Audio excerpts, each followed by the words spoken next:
Welcome back. ఇంటి దొంగను ఈశ్వరుడైనా పట్టలేడు అనేది పాత సామెత. ప్రస్తుతం సీసీ కెమెరాలు ఇంటి దొంగనే కాదు, ఎలాంటి దొంగనైనా పట్టేసి జైలుకు పంపుతాయి. అయితే ఈ విషయాన్ని గుర్తించలేని ముఠ నేరం చేసి అడ్డంగా బుక్కైంది. ఏటీఎంలో పనిచేసే వ్యక్తి అక్కడ ఉన్న డబ్బు కొట్టేసేందుకు పన్నిన పథకం విఫలమై కటకటాల పాలయ్యాడు.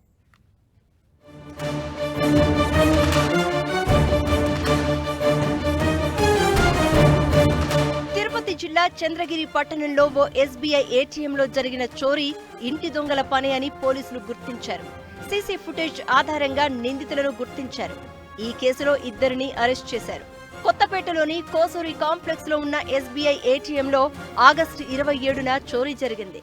సమాచారం తెలుసుకున్న పోలీసులు ఘటనా స్థలానికి చేరుకుని ఏటీఎంను పరిశీలించారు. ఏటీఎంలోని 39,50,000 చోరీకి గురైందని తేల్చారు.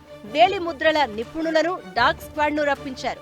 వేలి ముద్రలు సేకరించిన అనంతరం సీసీ ఫుటేజీని పరిశీలించగా ఆగస్టు 27వ తేదీ రాత్రి 1:30 నుంచి 2:30 మధ్యలో ఓ దుండగుడు సెక్యూరిటీ గార్డు ముసుగులో ఏటీఎం రూంలో చొరబడి నగదు ఎత్తుకెళ్లినట్లు గుర్తించారు.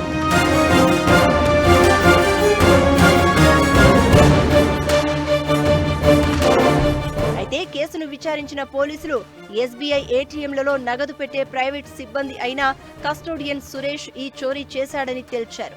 ప్రతిరోజు లక్షల రూపాయలు డబ్బు చూస్తున్న సురేష్ దానిని కాజేయాలని తన స్నేహితులు మనోజ్, మహేష్లతో పథకం పన్నాడు.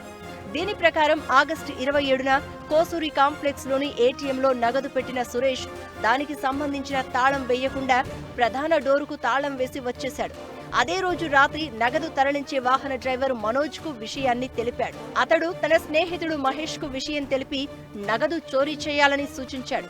దీంతో అర్ధరాత్రి 1:30 మహేష్ సెక్యూరిటీ వేషధారణలో వచ్చి సురేష్ వద్ద ఉన్న ప్రధాన డోరు తాళంతో ఏటీఎం తెరిచి లోపలున్న నగదును చోరీ చేశాడు. అనంతరం ఇంటి దొంగల పనే అన్న అనుమానం రాకుండా ఉండడానికి గడ్డపారతో ఏటీఎంను కదిలించి ధ్వంసం చేశాడని పోలీసులు తెలిపారు. ఒక ఏటీఎంలో దొంగతనం జరిగిందని తెలియడంతో ఇమ్మీడియట్గా కేసు రిజిస్టర్ చేసి ఇన్వెస్టిగేట్ చేయడం జరిగింది.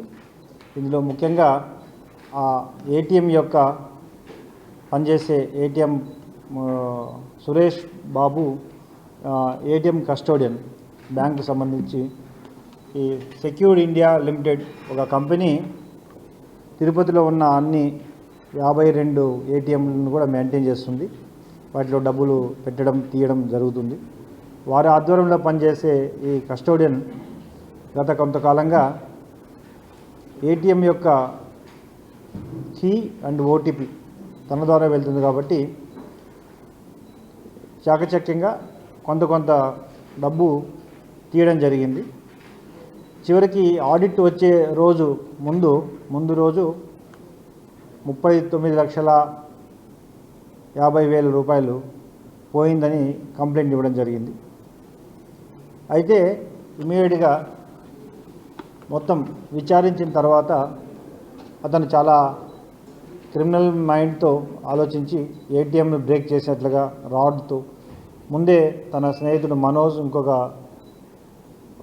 బుడల మనీష్ అనే ఇద్దరి సహకారంతో ఒక మారుతి నెంబర్ లేని కారును తీసుకొచ్చి బ్యాంక్ యొక్క సెక్యూరిటీ గార్డ్ వేషంలో మాస్క్ ధరించి, చేతులకు గ్లౌజెస్ ధరించి ఒక పర్ఫెక్ట్ దొంగ మాదిరి దొంగతనం చేయడం జరిగింది. ఏటీఎంను కూడా రాడ్తో